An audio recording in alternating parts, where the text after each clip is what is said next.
अब इससे ये दास क्या सिद्ध करना चाहता है?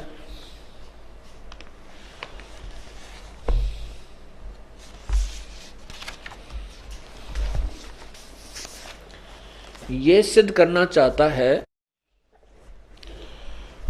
कि परमात्मा के सवसम वेद में जो ज्ञान लिखा है वो कितना निर्णायक है। क्योंकि वेद पुराण पढ़ते हैं गीता, तीर्थ व्रत करें तरबीता, तीर्थ और व्रत करने का किसी शास्त्र में नहीं है। ये तीर्थों के विषय में आपको मैंने बहुत बार बताया, आने समय आने पर फिर भी बताएंगे। वो तीर्थ क्या स्थान, उनको पढ़ कर इतनी नफरत हो जाए, उनकी स्थापना कैसे हुई। और तेरा एक सरस्वती तीर्थ है, वो उसके विषय में बताया। विष्णु पुराण में लिखा है कि एक ब्रह्मा जी की लड़की सरस्वती अपने पिता के दरबार में बैठी थी, वह नाच गाने हो रहे थे, और एक पुरुरा नामक राजा भी सिद्धि युक्त था, वो उस ब्रह्मा की सभा में चला गया। उधर से उनकी दोनों की चार आंख होगी। राजा ने पूछा अपने नौकरानी वहां की एक उर्वशी से कि ये कौन है ये सुंदर औरत, ब्रह्मा की लड़की के विषय में। तो उस उर्वशी ने बताया कि ये ब्रह्मा जी की पुत्री है, सरस्वती नाम है। तो उसने उसके माध्यम से संदेशा भिजवाया कि इसे कहो कि मेरे से मिले। उसने उस उर्वशी के माध्यम से संदेशा पहुंचा तो उस सरस्वती ने स्वीकृति दे दी, और फिर वो नीचे आकर के एक नदी के किनारे पर हजारों वर्षों तक वो दुष्कर्म करते रहे। एक दिन ब्रह्मा जी ने वह देख लिया, उनको श्राप दे दिया। वो तो नदी में डूब कर मर गई, कहते हैं वह नदी फिर सरस्वती कहलाई। वो कहते हैं वो नदी बन गई, नदी के बने थी, वह नदी में डूब कर मर गई। और फिर वहां बैठकर उस पुरवरा ने साधना की। वह क्या साधना की होगी आपको खूब पता है। तो वहां उसने जो साधना की तो उससे कहते हैं फिर वो अपनी विषय वासना के लिए ही साधना की। तो वहां जाने से कहते हैं बड़े पाप कटते हैं, वहां जाने से ये सुख हो जाता है, टट्टू हो जाता है। ऐसे गंदे स्थान की कथा सुनकर भी दोष पैदा होता है, वहां जाने से दूने दुष्कर्म उत्पन्न होते। और वहां उस स्थान पर जाकर स्नान करने, उस तीर्थ को मोक्ष बताते हैं, लाभ बताते हैं। उस तीर्थ पर धक्के खाने से मोक्ष बताते हैं, वो साधना करनी चाहिए। तीर्थ व्रत करें तरबीता, वेद पुराण पढ़ते हैं गीता। यो भी वेदा है, वेद पुराण पढ़ते हैं गीता। वेद पढ़ने, पुराण पढ़ने, गीता पढ़ने। पुराणम ये तीर्थों की महिमा गा रखी, उल्टी साधना फटक रखी। अब उन ऋषियों महर्षियों ने, देवताओं ने साधनाएं की वेदों अनुसार। वेदों के साथ साथ फिर उसने आकाशवाणी सुनी थी, ब्रह्मा ने अपने पिता काल की, उसने सोची है पूर्ण परमात्मा की का आदेश है, उसने कह दिया तपो तपो, तप कर तप कर। उसने हजारों वर्षों तप किया। उसके बाद वो तप भी समावेश कर लिया सभी ऋषियों ने कि ये आकाशवाणी परमात्मा है। जबकि वेदों और गीता में कहीं कोई हठ योग करने का प्रमाण नहीं, प्रावधान नहीं है। ये इसके विरुद्ध जैसे व्रत करते हैं, गीता जी अध्याय नंबर 6 के श्लोक 16 में स्पष्ट मना किया है। ये देखिएगा, अध्याय नंबर 6 और मंत्र नंबर 16। हे अर्जुन, यह योग न तो बहुत खाने वाले का, यानी दड़ी पक्का खा ले, जमाई आए जा, फिर अंगड़ाई टूटे, नींद आ जाए, और न बिल्कुल न खाने वाले का, यानी व्रत रखा है कति सारा दिन कुछ ना खावे, तथा न बहुत सहन करने वाले का, यानी घना सोने वाले के स्वभाव वाले का, और न ही सदा जागने वाले का सिद्ध होता है। तो इससे सिद्ध होता है कि व्रत फिर ये लाए कहाँ तक, मनमुखी मनमाना आचरण है, ये नहीं करना चाहिए हमें। एक बहन ने बताया जो हमारे यहाँ उपदेशी है, पहले वो वैसे ही जैसे हमारे जैसी डले डोया करती। उसने बताया कि जी मेरा 2 कन्या थी, 2 कन्याओं के बाद मुझे परमात्मा ने मेहर बख्शी, अल्ट्रासाउंड कराया, पता चला कि लड़का है। मैं बहुत खुशी हुई। मैं पहले 2 व्रत रखा करती महीने में, हफ्ते में, तब मैंने 4 व्रत शुरू कर दिए। मेरा बेटा बड़ा अच्छा संस्कारी होगा, बड़ा अच्छा होगा, बड़ा पुण्यात्मा होगा। तो उससे क्या हुआ कि जब मेरे लड़के ने जन्म लिया, वो मेंटल था, मेंटल हो गया। वो कति उसके दिमाग नहीं था, ऐसे ऐसे करा पड़ा रहता था। डॉक्टर ने बताया कि इसको गर्भ में पूर्ण आहार नहीं मिला, इस कारण से इसके अंग विकसित नहीं हुए। तब रोई माथे माथ मार के वो लड़का मर गया। साल 6 महीने 2 महीने 4 महीने 6 महीने बाद मृत्यु होगी। उसके बाद उसने व्रत करने छोड़ दिए, अपचक ली, कति सभी साधना त्याग दी। फिर ऐसे हमारे कोई बहन उनसे मिले जा करके, हमारा बच्चा भक्ति का भक्त, उनको समझाया, उस बेटी को, उसके पति को। वो फिर हमारे पास आई, करौथा आश्रम में उसने उपदेश लिया।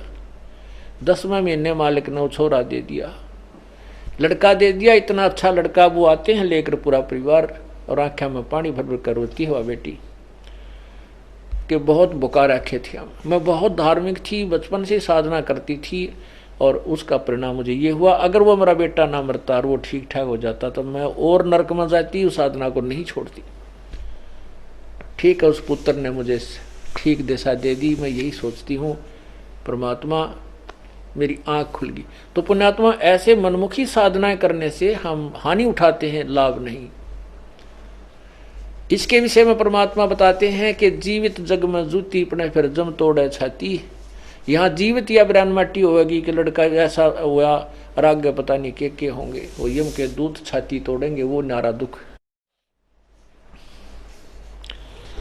अब क्या बताते हैं, 4 संप्रदा 52 द्वारे, जिन्हों नहीं निज नाम बेचारे, माला घाल हुए हैं मुक्ता, सटदल हुआ बाई बकदा। माला गाल के मुक्त हुए बैठे हैं, समझ रहे हम मोक्ष प्राप्त करेंगे इससे। और यही गीता जी बताना चाहती है कि अध्याय नंबर 4 के श्लोक नंबर 31 में कहा है कि इन्हीं सभी ये साधना जो कर रहे हैं अपनी अपनी को समझते हैं ये मोक्षदायक हैं, ये मुक्त कर देंगे कर्मों से, बंधन मोक्ष काट देंगे, नहीं। तो यहाँ परमात्मा वही बताना चाहते हैं, 4 संप्रदा 52 द्वारे, जिन्हों नहीं निज नाम बेचारे, माला घाल हुए हैं मुक्ता। ये माला पैर के, गल में माला गाल ली, कंठी पैर ली, और वेशभूषा नारी बना, इसी से मुक्त हुए बैठे हैं ये। सटदल उवा बाई बकदा, सटदल ये जितने भी संत हैं, नागा, विष्णु, ये जितने गिरी, पुरी, घोड़, गोरी, जंगम, सेवड़े, कहती हैं सब उवा बाई बकदे हैं। इनके पास कोई ज्ञान नहीं है, शास्त्र वाला ज्ञान, तत्व ज्ञान नहीं है। बैरागी बैराग न जाने, बिन सतगुर नहीं चोट निशाने। ओए अब जैसे सतगुरु शब्द इसलिए कहा जाता है क्योंकि गुरु जो है ये नकली हो गए, और इनको पुण्यात्माएं परम संत मान बैठे हैं, इनको गुरु मान बैठे। अब ये गुरु नहीं है, फिर इनको इसलिए कहना पड़ जाता है जैसे कोई गीता कहता पाठ कर ले, गीता में ऐसा लिखा है, वैसे तो उनको ज्ञान है नहीं, फिर भी ये गुरु पदवी प्राप्त हो गए। इन्होंने इनको ये कहना कि गुरु नहीं है तो कोई भी बात नहीं सुने हमारी। इसलिए परमात्मा ने कहा कि जो सच्चा ज्ञान दे वो उस सतगुरु से, यदि ये नकली गुरु ना होते तो गुरु ही शब्द बहुता, सतगुरु कहने की जरूरत है नहीं, उसका वो सतगुरु आना ही नहीं चाहिए था, ये शब्द नहीं चाहिए था, आवश्यकता ही नहीं थी इसकी। सतगुरु इसलिए कहना पड़ा कि ये नकली गुरु हैं, और ये गुरु ये लोकवेद के आधार पर गुरु पक्के हो रहे हैं। अब इसलिए बताना पड़ा कि बिन सतगुरु नहीं चोट निशाने। सतगुरु माने सतगुरु जो तत्वदर्शी संत को सतगुरु कहते हैं। बैरागी बैराग न जाने, बिन सतगुरु नहीं चोट निशाने।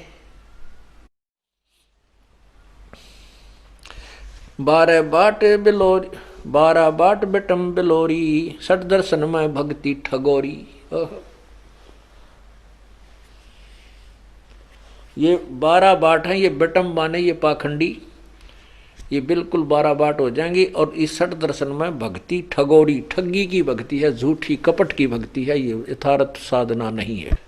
और बिना सतगुरु के चोट निशाने पर नहीं लग सकती। परम संत के बिना ये तत्व ज्ञान प्राप्त नहीं हो सकता, जिससे मोक्ष हो सकता है। ये चोट निशाना करना यथार्थ ज्ञान तत्वदर्शी संत के बिना नहीं मिल सकता, वो सही साधना प्राप्त नहीं हो सकती।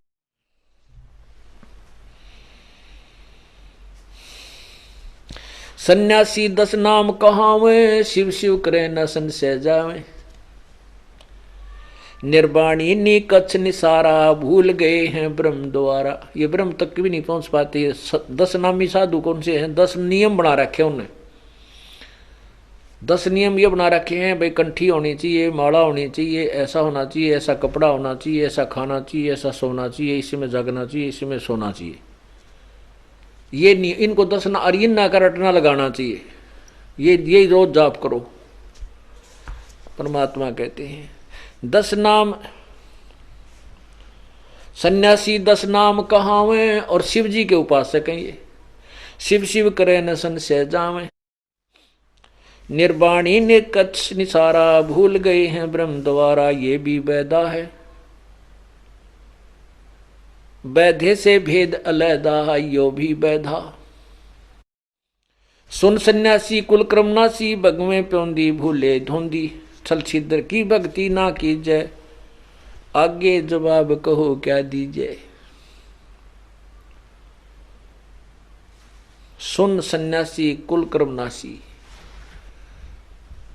और भंग में प्योंदी भूले धोंदी। जैसे संत की प्योंद चढ़ा ली, लाल कपड़े पहन लिए, या प्योंद चढ़ा ली, और वास्तविक ज्ञान से ये दूर हैं, बहुत दूर है। छल छिद्र की भक्ति ना कीजिए, आगे जवाब कहो क्या दीजिए।